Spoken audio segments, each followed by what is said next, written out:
critically analyzing global affairs. The Muckrakers on today's News Talk, TNT. Welcome along to the Muckrakers. This is me, Andrew Eborn, and a very important show today. This is the show where we strip the bare bones of stories and devour the red meat of pure debate as we focus on the stories that matter to you, wherever you're listening or watching from around the world. And today we have an important topic to discuss, the looming danger of entering World War III. Yes, just this one topic, as it's so important right now. If we descend into a thermonuclear escalation between the world's superpowers, the consequences are dire for civilization anywhere on the planet. And you can get in touch. This is how you can do it. This is the way we're going to be heard. From the U.S. and Canada, call 1-888-201-6425. From the U.K., call 033-0024-1026. And from Australia and New Zealand, call 1-800-670-310. Free speech is alive and well on today's News Talk, TNT Radio. Yes, free speech is indeed alive and well right here on TNT. And I do want to hear from you. Do give us a call and let us know what you think. Your voice is so important. Today, the Muckrakers is made up of myself, Andrew Eborn, and Dr. George Semelli and Dirk Polman. Now, Dr. George Semelli is a senior research fellow at the Global Policy Institute here in London. He's written for innumerable publications and is author of Bombs for Peace, NATO's humanitarian war on Yugoslavia. Dirk Polman is a journalist for more than 35 years. He's written and directed more than 25 documentaries for German and French TV, which have aired in more than 30 countries, including the USA, UK, Russia, Canada, and Australia.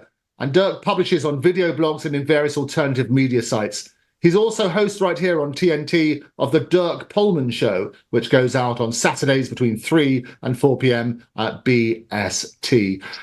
Important topic today, the looming danger of entering World War III. And it's been reported in the mainstream media today that NATO is drawing up plans to send American troops to the front line of Europe, and a number of troops are already escalating on that sort of basis. The very fact that the mainstream media are reporting it means that obviously it is important. And we've been talking about it on this programme ever since we started the Muckrakers. Let me start with you, George. What do you make of this and how big a threat is it?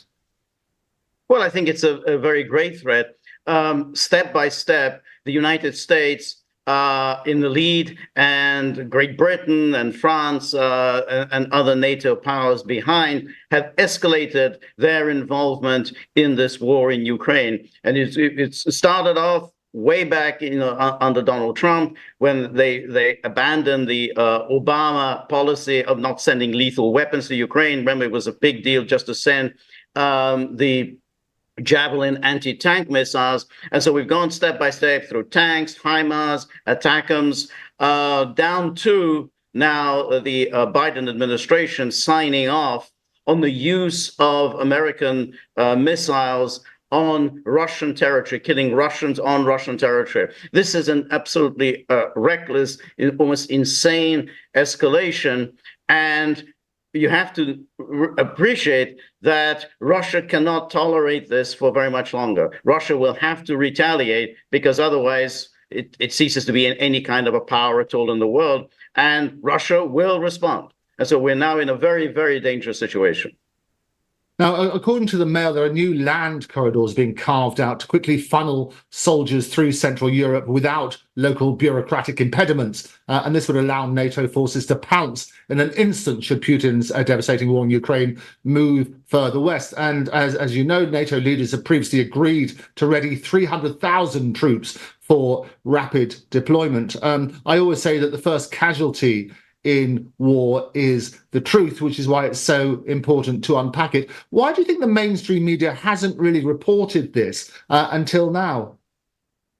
Well, because the mainstream media have been essentially the handmaidens of NATO. They have been eagerly banging the drum for war from the beginning. And if you ever attend a NATO news conference, if you ever attend a Pentagon news conference, a State Department news conference, the journalists only ask one type of question: why are we being so slow to respond to Russia? Why aren't we getting tougher on Putin?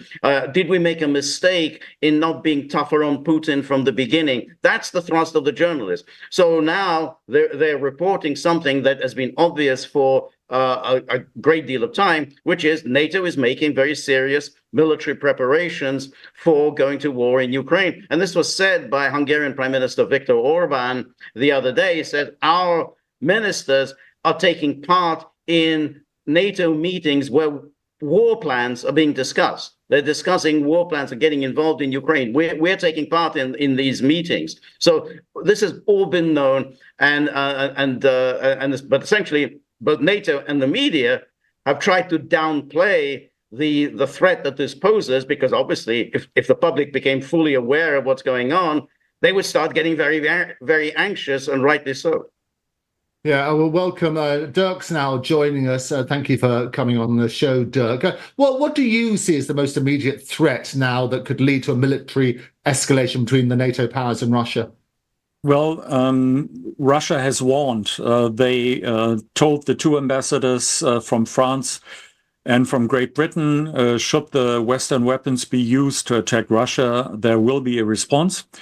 And they have done it. They have attacked a Russian city. And what I read on Telegram was especially civilian targets. So you could consider that a provocation. And I heard on Judge Napolitano's show tonight that Colonel Douglas McGregor Colonel Douglas McGregor said that there had been, they fired in a kind of a situation where it was clear that the Russians would do something. It is clear that NATO will answer to that. And I think the biggest problem is really that from the military crisis situation, which, by the way, the highest German soldier that we had, who was also the highest soldier in the NATO, Harald Kujat, general, said 2 days ago in a commentary that we're heading for that. But you don't hear these people. Kujat can only publish meanwhile, because he's a reluctant warrior. He can only publish. The normal people here don't hear anything about it. I know a ton of people who think that I'm nuts when I tell them what's going on. They don't believe it because it's not on TV. There once was a saying, the revolution will not be televised. World War III also, same applies to World War III. No, it is extraordinary. As I say, we've been talking about it on the Muckrakers since the very first show, and this is our 13th show here. And it is astounding that the mainstream media doesn't report it, although they've started to. As I say, the Mail online is carrying those big headlines today warning about this. But just to put this in perspective, what can Russia do in this instance, George? Well, Russia has to respond proportionately, not to do anything that is excessive. So first things first, I think, would be to hit the U.S. satellites, because the U.S. satellites are clearly being used by Ukraine to targets inside Russia. And President Putin has said this repeatedly, that Ukraine cannot fire these missiles inside Russia without satellite guidance. Who's providing the satellite guidance? Obviously, the United States. So that would be a proportionate first step. So in other words, we're not hitting targets inside the United States. We're not killing Americans, but we're knocking out the satellites. Then, of course, it's also time you can hit the AWACS in the Black Sea. You can hit all the various drones that are in the Black Sea. So in other words, that would be the first step. Then, of course, I mean, if that doesn't do the job, then you can move on to thinking in terms of, say, military bases in Poland that may be being used by Ukraine. For instance, I mean, if Ukraine does start moving towards the use of F-16s, and if the F-16s are going to be used from bases in Poland or maybe Romania, then those would be legitimate military targets. So, yes, it would be a case of Russia hitting targets inside NATO, but NATO would have a real problem invoking Article 5 in this case, because essentially NATO is in violation of Article 1. Article 1 states that NATO cannot wage war outside of NATO territory. NATO has chosen to go outside NATO territory into Ukraine to wage war against Russia. So if you violate Article 1, you can't then turn around and say, oh, you're violating Article 5 by hitting our military bases. So, if NATO tries the Article 5 route, I think it's going to fail. Yeah, and you mentioned the F-16s. I mean, they're very specialist aircraft, and my understanding, it takes years and years to train. So the reality that it's not just given to the Ukrainians to try and fly these F-16, but they're probably NATO pilots. Is that a fair summary, Dirk? Yes, it takes about 2 years to train a trained pilot on the F-16. But I also found on the web yesterday from the Belgian Air Force, which will supply F-16s to Ukraine. And there was a video where they showed Ukrainian pilots who are standing next to an Alpha jet. I didn't know that this plane was still active. In Germany, it's not. And they said the first batch of Ukrainian pilots had been trained in the United States. I will try to look that up. That's quite astounding. I was thinking that they would use kind of legionnaires, foreign legionnaire pilots, maybe retired ones from NATO countries, from the USA. But I think from the Russian perspective, hitting America would not be a good idea, because that would be the ultimate escalation first. So I think what they first will do is they have an opportunity to use hypersonic rockets, and that is below the nuclear threshold. Nobody can do anything against these weapons up to now, as far as we know. So they can obliterate. They're pretty accurate. You can fire one rocket and it makes a big crater, and then you can fire into the crater the next rocket, for example, if something is deep down a bunker in the ground. So that is a possibility. I think the first possibility was to do that, to stay under the nuclear threshold. But there is another problem. From my colleagues in Russia with whom I have contact, the point is there are kind of two different schools of thought. There are quite a lot of people who think that Russia should now show NATO who's in charge. So they want punishment for all these provocations. We always heard about the unprovoked war of aggression. War of aggression is legally correct. Unprovoked is complete nonsense. But they want something that Russia does something. But on the other hand, and there's another school which says, if we do something like that, and do something means, for example, to explode a nuclear weapon and televise that and say this could happen somewhere else. That was one of the proposals that was given by a political advisor. That's quite high already. But the other one says this is what the Americans want. They want us to use some tactical nuclear weapons, and then they can say to the world, look, there are the barbarians from Russia, and we have to fence them in for the next 20 years, and we have to put all kind of sanctions. And that would probably also internationally work with countries who are trying to stay neutral right now, because crossing the nuclear threshold is the ultimate the ultimate insult or the ultimate danger also. So these two exist, and it would be good if from the Western side, but I don't see who, there would be a dampening of the situation, because really it smells a lot like World War I, where people were on a slippery slope into something that really nobody wanted, but nobody prevented it.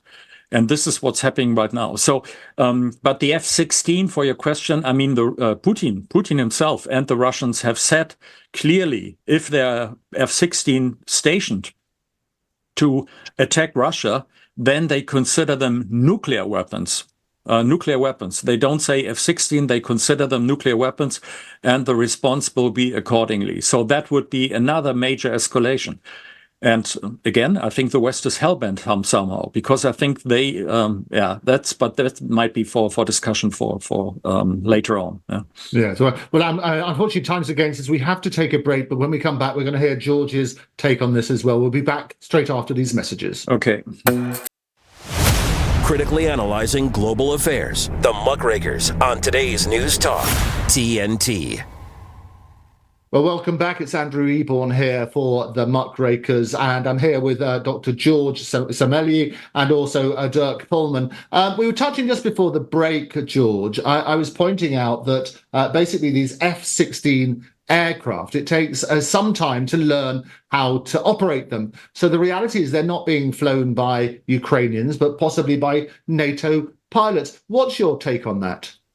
I think that's right. They also need very sophisticated infrastructure to be operative. They need very sophisticated airfields from which to operate. So it's very likely that they will be taking off and landing from air bases outside of Ukraine. So I think that they would be absolutely legitimate military targets if Russia wants to respond. And I do think that it's very important for Russia then to go beyond just simply hitting targets inside Ukraine, with even more sophisticated weaponry, because if it does that, then NATO still has an essential blank check, because we can say, wait, we can escalate and we can start hitting targets inside Russia, but Russia is afraid of hitting targets outside of Ukraine. Russia is afraid of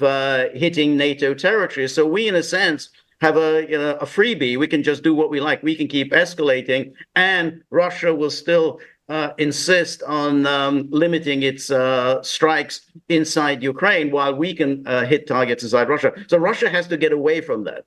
Again, it doesn't have to do anything drastic. It can still be proportionate, and it can still target military targets. But it has to do it. It has to show NATO that really you are now going towards a war, and we will strike NATO. Good luck with trying to invoke Article 5 and saying one for all and all for one. You're in violation of your own treaties, and so therefore we don't get the business about the using a kind of an experimental release of a nuclear weapon. I don't think that's a great idea, because if you do a kind of controlled release, you're still in a position where you're bluffing, because somebody will say, well, of course, you did that now. That doesn't mean you're going to go to the next step and actually use nuclear weapons against whomever. You're still up in, doing an experimental thing. And so therefore, I don't think that has any real credibility. I think a much more limited strikes, as I say, at satellites, AWACS, drones, or military bases in Poland or Romania, I think that has credibility. But I don't think it has credibility just doing a kind of a limited experimental to say, oh, look what we can do, because they'll just simply say, yeah, but you haven't done it, and we don't believe that you will do it. And that's kind of what NATO believes. Russia will not go nuclear because it's a disastrous course to take. It certainly is a disastrous course. And one of the suggestions is that there might be an attack on Poland, a limited attack on Poland. What are your views on that?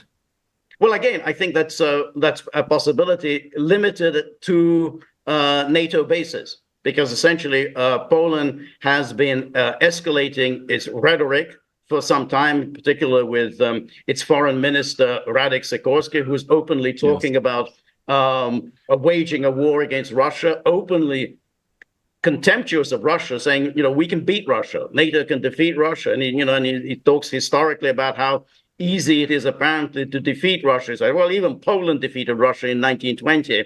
So Poland has been engaging in reckless rhetoric. Poland is openly belligerent. And if we have F-16s and, based in Poland, and Poland is making clear military preparations for intervention in Ukraine, I think absolutely Poland is a legitimate military target.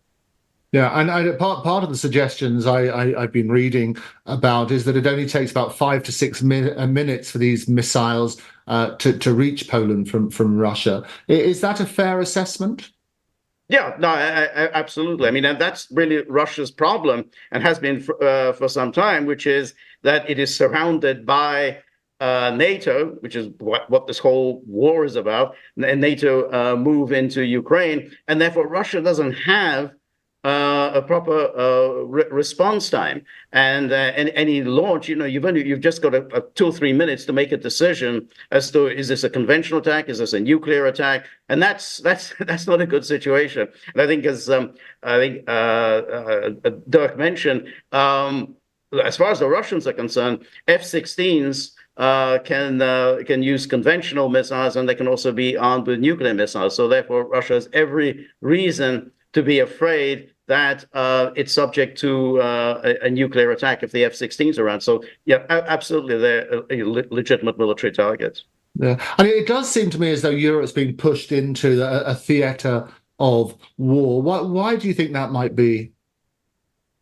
Well, I think this is the course that Biden has embarked on. What goes on in Biden's mind is hard to know. In this interview that has just been published in Time magazine, it does seem like, he lives in a time warp. It's forever 1981.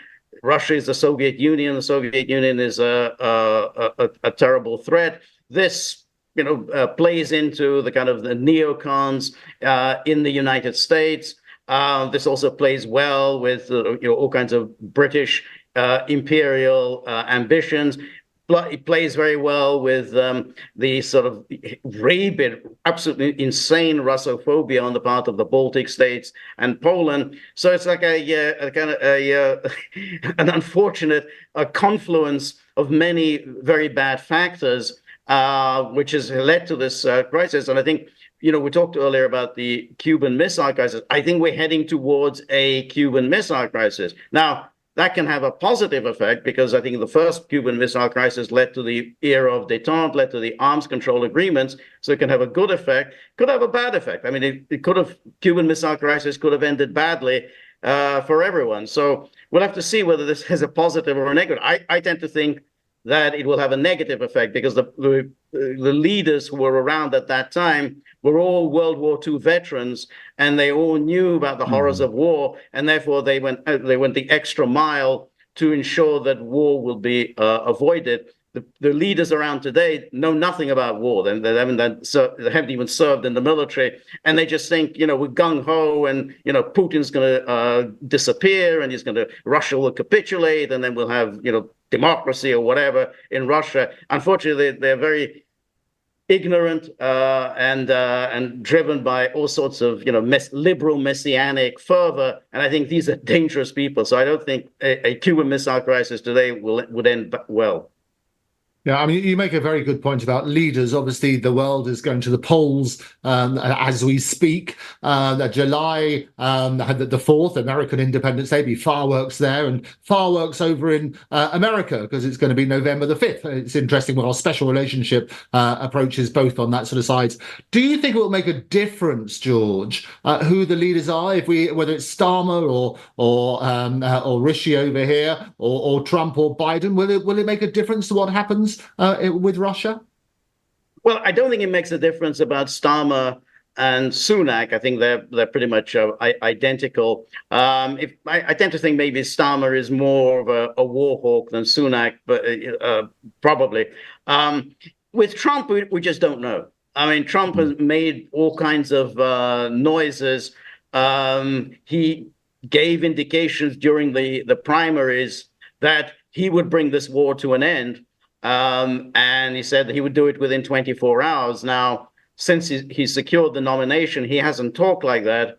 And he seemed, at least tacitly, to support the $61 billion package that was recently sent. But on the other hand, it was still a tacit support. He didn't campaign for it. He just seemed to accept it. So we don't know. I mean, Viktor Orban, the Hungarian prime minister who spoke to him, says, he told me that he would cut off Ukraine once he becomes president. But we don't know whether Trump really did tell him. Trump never confirmed that. Orban may have just heard what he wanted to hear. So with Trump, it's up in the air. I mean, he's the one hope. I mean, you still have it may be a forlorn hope, but he's just the one hope that, because with Biden, I think there is no hope. I think with Biden, they're just going to keep going down this dreadful, reckless path. With Trump, maybe he'll decide this is Biden's war. It's not my war. I'm going to bring it to an end. I don't want this hanging over me for the next 4 years. I don't know whether that's what he thinks, but that's a possibility. Yes, and do you think Putin has more respect for Trump than he does for Biden? I think so. I know Putin has said that he's supporting Biden in this election, but I tend to think that that's almost like a facetious comment on the part of Putin's, because he remembers what happened in 2016 when it seemed as if Russia was happier to see Trump in the White House than Hillary Clinton. That was, of course, then used against Trump during his first term with the whole Russiagate hoax and the impeachments and the investigations and so on. So I think he wants to go out of his way not to be seen to be endorsing Trump. So I don't really believe that comment, oh yeah, we prefer Biden. I just don't see it. I think he just wants to stay away from saying anything positive about Trump, because last time it ended so badly. Yeah, and just finally, because I know you have to go to another appointment, let me just ask you this: is how can we avoid World War III?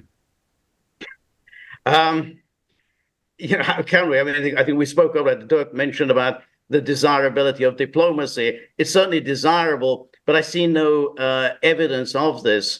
So I don't think we can put much faith in diplomacy.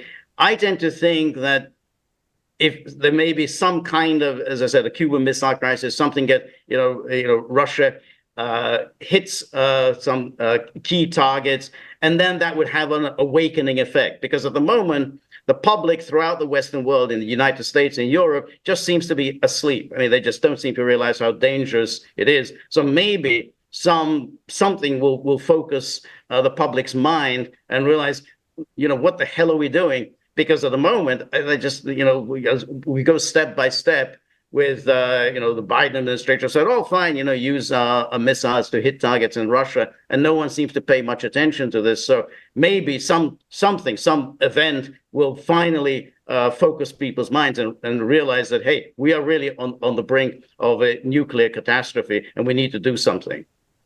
Very worrying times indeed. Dr. George Samelli, thank you so much for making time your busy schedule. I know you've got to go now, but hopefully you'll be back with us here on the Muckrakers. But thank you for now. I hope so too. Thank you very much for inviting me. Mm-hmm.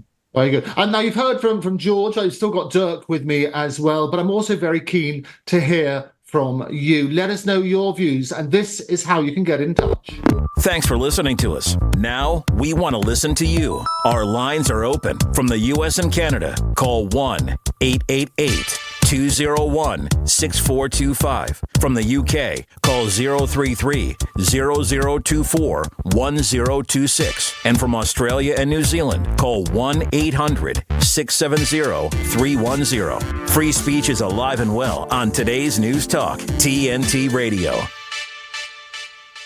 Free speech is indeed alive and well. It's the Muckrakers here with me, Andrew Eborn. I'm joined by Dirk Pullman. Thank you, Dirk, for sticking around during that. I know George was pressed for time. What do you make of what he says? So what, in terms of avoiding World War III, just to re-emphasize that, because it is incredibly scary times. And as I say, we've started to put it into perspective. The mainstream media are waking up to this and starting to report it properly. What steps should they now take? Yeah. First, I think what we heard was all very reasonable. There's one argument you can make. I see the situation as a double war. It's an info war that is going on, and this is what you mentioned, that the public in our countries. And I noticed I had a conversation with Pelle Nerut, who's also a TNT host for England and for Sweden. For Great Britain, Great Britain and Sweden. I shouldn't take the Walisians out. So it's the same in all of our countries. So this is very important, that usually in a situation like this, in Germany, in the public TV stations, you would have a special, what they call a breaking news thing for 1 hour, where they have correspondence and they say, we're on the brink of World War III, what's going on? Let's hear what's going on in Paris, what's going on in Washington, what's going on in Moscow. They don't do that. The only ones who put together a complete picture are the alternative media. They are quite strong in Germany now, but this is really what scares me, because it means that the kind of culture, cancel culture surrounding that you cannot, that, for example, RT is blocked in Europe, Sputnik is blocked in Europe. You don't get any views from the other side of the conflict. Once, when I was young, it was the BBC that was reporting so accurately from the Middle East that people who would listen to BBC News didn't know if they were listening to which side, because it was really kind of objective. These days are long gone. So that is one of the hugest. It's also an indicator that we have a problem, because obviously it's wanted that we don't know about it. That leaves many options for the governments. The question is always, we call ourselves democracies, which means that the population rules, but it doesn't even know. So how should it even interfere? There are no polls which are published in Germany and how many people want what.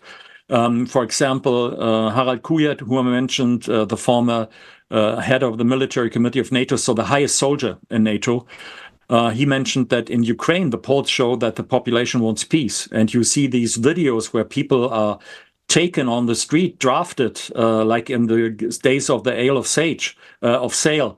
Age of Sail, that they're drafted and by violence to become soldiers. So there's obviously, they are tired. And then the question is, who wants this war? And if it's not the Ukrainians, really, it's probably the government, because Zelensky is now, he is reigning on a state of emergency, basically. He's not in power legally anymore. And then you see that what we have from the Western side is that as long as the Western populations don't understand that we are drifting towards World War III, it's easier to go there and to use it. And I don't know, they seem to believe, I talked to several people in the last days, and the problem is they seem to believe what they're telling, that you can push Russia over backwards, and that's their plan. And the plan is not only to have democracy in Russia. The plan is, if you look in the planning of the think tanks, that they want a Yugoslavization of Russia. They want to split it into 8 or 12 own countries, and then you can deal with them like they did with Yugoslavia in 1999 in that NATO war. So that is looming on the horizon. And then, of course, for the Russians, they've seen, if you take it from the Russian perspective, it is a string of betrayals since 1989. I mean, Russians despise Gorbachev and they despise Yeltsin because they think they have been fooled by the Western side and they didn't notice. And Putin is the one standing upright to the Western world. I mean, he tried to become a member of NATO. Remember that. Putin wanted to become a member of NATO in the times when everybody thought that NATO would be. Why was it still there, by the way? I mean, the Russians left Germany, the Soviets left Germany in 1994. And then the question was, why are the Canadians still there? Why are the Americans still there? And the British were there and the French were there. So these were, what was going on there really? Because is it really necessary? But my main point was to say that again, that we have a split. We have a kind of, the population doesn't know. And that tells me that something very bad is on the minds of the people who govern, because they do not try to use to walk aside. And for the Cuban Missile Crisis, remember that neither Khrushchev nor Kennedy wanted World War III.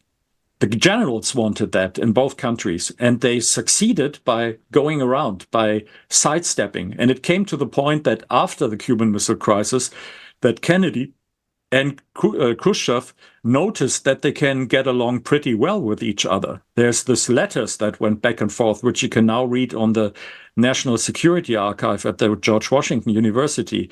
And this is what's missing today. We don't have a Gorbachev.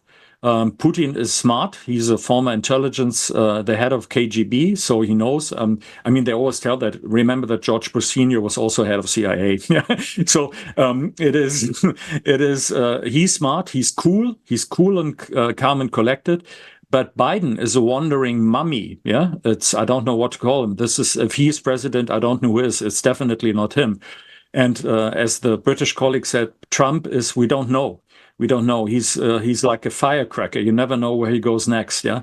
So this is a very bad situation in terms of the leaders that we have on the Western side. And on Germany, forget about Germany. Yeah. It's You make a very interesting point, Dirk, and we covered previously about the media's role in all of this. And I always say that trust comes in on foot and leaves on horseback. And the reality is, trust is at an all-time low in the media. It's an all-time low in politicians. It's an all-time low in the system. How can we restore that trust? I think the media is one of the most important parts here, really, because I think we have to think about politicians have a different set of rules and values. They must be able to be silent, sometimes even to lie, to say something which is not true. That's part of the way they do business. To give you an example why it might be even necessary to lie was when Begin and Sadat were discussing a ceasefire and a peace agreement with Carter in Camp David, the Israelis sold a nuclear device to South Africa. They helped South Africa to become a nuclear power, and they had an explosion way down in the South Atlantic towards Antarctica. And they thought it wouldn't be noticed, but it was noticed by American satellites who are specialized in finding nuclear explosions. You can distinguish it from anything else. So technically, Carter knew that the Israelis were doing this deal with South Africa, but he decided to keep silent about it because there was a chance of a peace agreement between Israel and Egypt. And there you see, that's reasonable. I don't condemn him for that. So there is the possibility. But for journalism, it's different. For journalism, we have to tell the truth as soon as we know it, because we don't know the backside. We can't even judge what's there. Our topic is to tell the truth and also to tell why the politicians act the way they do, what we assume, what we know. So we are kind of a corrective to that kind of the ones who are in power. And that is not very strong. We don't have very much power, but we should do that. And this has not been done in the last years. You can take the COVID crisis as a good example, how bad journalism went, and that will cost us credibility. And you mentioned credibility. I know from polls that when Kennedy was murdered, about 75% of the Americans had trust in the government to always do the right thing. They said they will try to do 3/4, and that's now below 30% now. So you can see what happened. It eroded. And also the trust in the media eroded. So we should be the ones who, speak the truth, even if it hurts, and from all sides, not being partisan journalists, but always inviting the other side and having that. And for the politics, I'm not sure if there's a possibility, because it seems that they have gone on a track where being smart is more important than being honest, and that might be if politicians come along who are now credibly honest people, that could make a difference. But I don't see that anywhere, because the evolution of that class in their natural surrounding that they have, breeds people who are not really fit for the job. So we have a system that creates people who are not fit for the job. Yeah, and I always say that obviously the truth is the first casualty in war, and a lie will go halfway around the world before the truth has even got its boots on. We're going to take a quick break. We're going to be straight back after these messages. The Muckrakers are restless. This is today's News Talk, TNT. The Muckrakers are indeed restless. It's Andrew Eborn here. I'm very keen to hear from you. Let's hear your views on what's happening in the world at the moment, and the comments made during this show, trying to avoid World War III. This is how you can get in touch.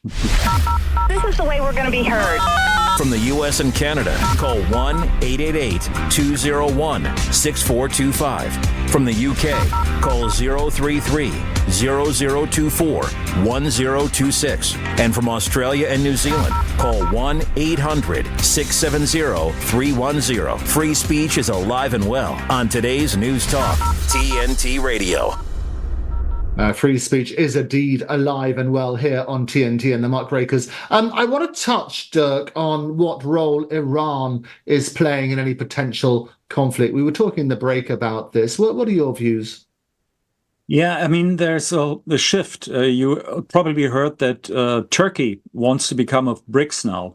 So they have been, I've been in Turkey when was it, 2008, and that was the time when Turkey wanted to become a member of the EU and always was, you can come in here. And they were annoyed, and it was insulting to them. So, and then Turkey had a boom economically. It went upwards 2-digit wise for them, and they have now. Then after that, with Erdogan, there was the much talk about. That Turkey could long for something like a new Ottoman Empire, and Erdogan seemed to like that idea, but that's a little bit far-fetched. But it's a new situation with Turkey and Iran and Israel, Gaza, and South Lebanon. Because what's going on now is that Turkey, you probably heard that Scott Ritter, they took his passport away because he wanted to go to Moscow. And meanwhile, when I've been in Minsk last year, and the only place you can go to Moscow and to Minsk is Istanbul. You have to fly to Istanbul and then you can go to Moscow or to Minsk. Before that, you could do it via Finland, not anymore. So it's like it's cut off. And the midway station, so to speak, is Istanbul, is Turkey. So Turkey, I think prudently took a role of being in between, somehow in between. It is a NATO member, it's not an EU member, but they understand that their political capital is really to be in between there, in between what's going on the, let's say, on the Asian side and the European side. And Europe is a dying continent. We have to face that. Yeah, I mean, it's literally in terms of age, but also in terms of economy. And the future is somewhere out in the Eastern and the Pacific region. So this is where Iran comes into play. And this is, they're not really friends, but now they are kind of, they're becoming allies. Russia and China have become allies. That's, by the way, what Brzezinski said, that in his book 1997, The Grand Chessboard, what should be avoided by all means is Russia and China coming together. In 1997, China was not a huge thing. Yeah, it was starting to get interesting. So the American foreign policy is dumb enough to produce exactly that result. And there's where Turkey comes in. And now it is, we heard in the last days that the Americans have B-52 bombers ready to bomb South Lebanon. And there's talk in Israel by some people from there. In Israel, you have to go to the newspapers in Hebrew to know what's going on. The English version is always a little bit the extra light version, yeah, without too much fat. If you want to get the real McCoy, then you have to go into the Hebrew side. And there they said, we can maybe finish off Gaza because the conscience of the world is now on Ukraine. So we have a little bit more opportunities to do what we want during this time. And that is, so there's the question of southern Lebanon, because in the strip between the border between Israel and southern Lebanon, this is a no man's land now. The civilians had to leave on both sides. So the Israelis, that's a range of something, I don't know exactly, but 30 kilometers or so, where nobody can live because it's always dangerous on both sides. So, and this is where Erdogan. We seem to have lost you a little bit. I don't know if you've frozen, Dirk.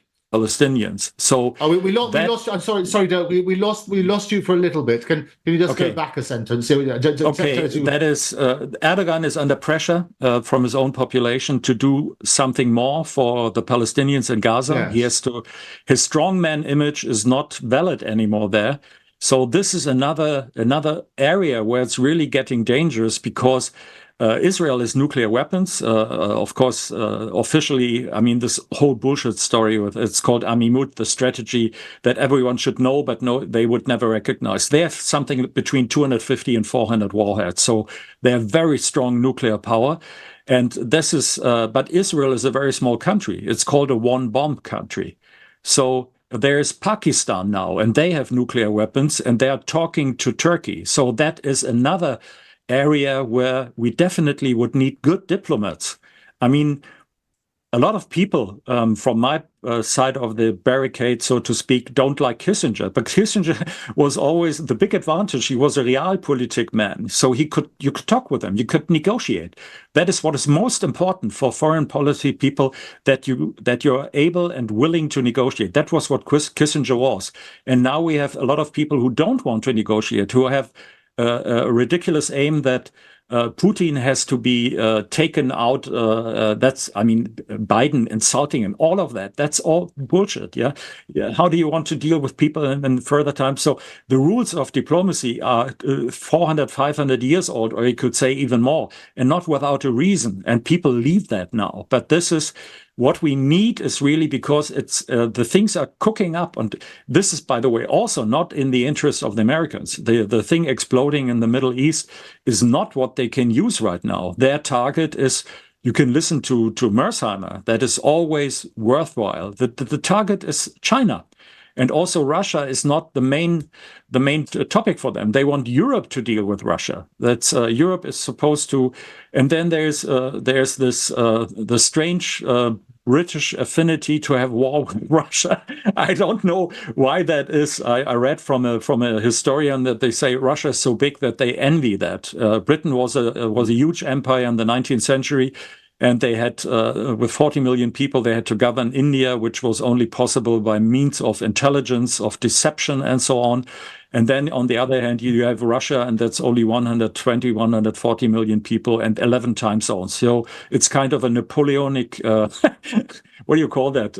Complex. Yeah. A Napoleonic complex. I think that's absolutely right. Well, we do have a call, Dirk. I'm keen to hear other people's voices. Let's go to line 3. Who do we have? Hello, you're through to the Muckrakers with me, Andrew Eborn. Who do we have on line 3? Is this can you hear me? Yes, we can hear you. I'm sorry, I missed your name. Sorry, this is Sydney, calling in from the UK, but I am a United States citizen. I just recently moved over here about 5 months ago.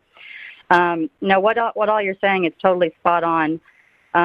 It got so bad the last 8 years building in my home country that, and I also attempted to work in the political arena for the conservative side once I saw how rigged our elections are over there. But it was really almost like it was just a fruitless endeavor at that point. But then now we have politicians like Nikki Haley signing their little autograph on missiles sending over to Israel just so they can. It's ridiculous, and everybody knows it. I would say that the perception of Russia has just been intentionally, wrong, basically.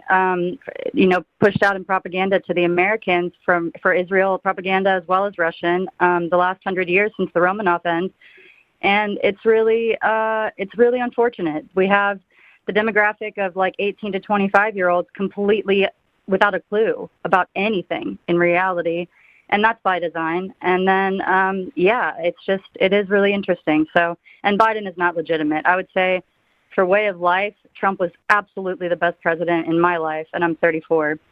I could afford to fill up my gas tank and eat and so forth. But, they're all kind of in bed with Israel. So that's the topic nobody really wants to touch. But since JFK, we kind of need to, Yeah, and you make a really interesting point, Sydney. I've often emphasised here, people are so quick to slap on labels if you're anti-Semitic, if you raise any of these sort of issues. And you mentioned about the demographic 18 to 25-year-olds, which is why Twitter and various other social media basically are so important. And you even have Biden signing up for some of these social media platforms.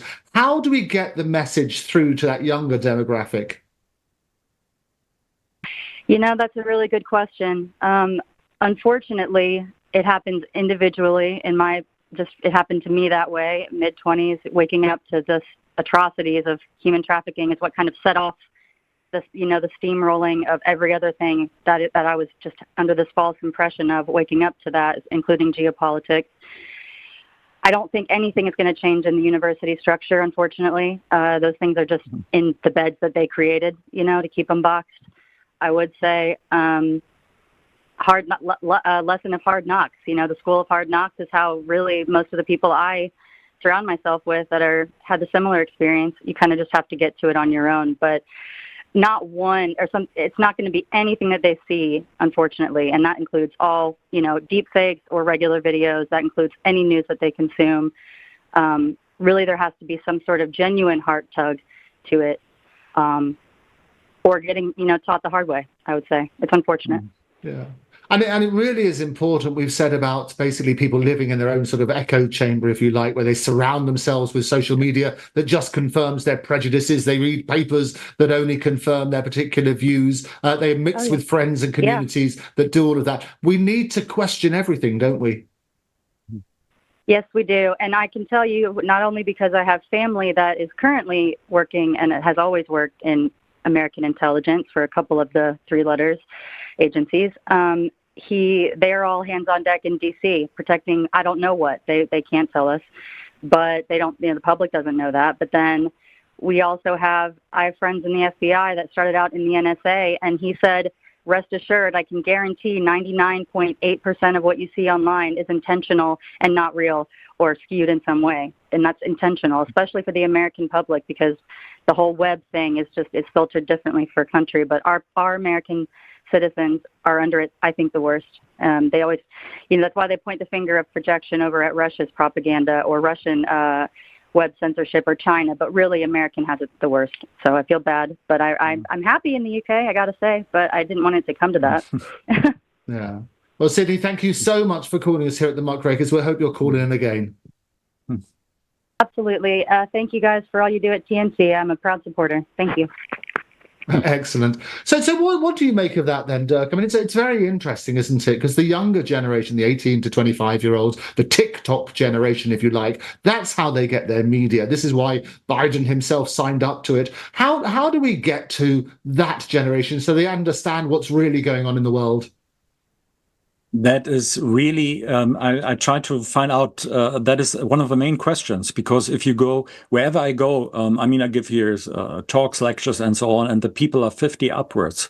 And we don't get this generation, which, for example, makes up the defense ministers in a lot of the European countries now, 40-year-olds, yeah.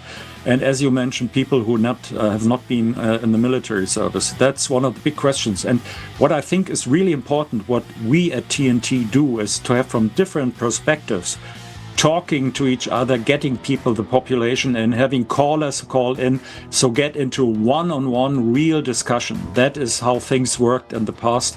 And that is, I think, one of the important things that we need to go back, to talk to each other if we have different opinions.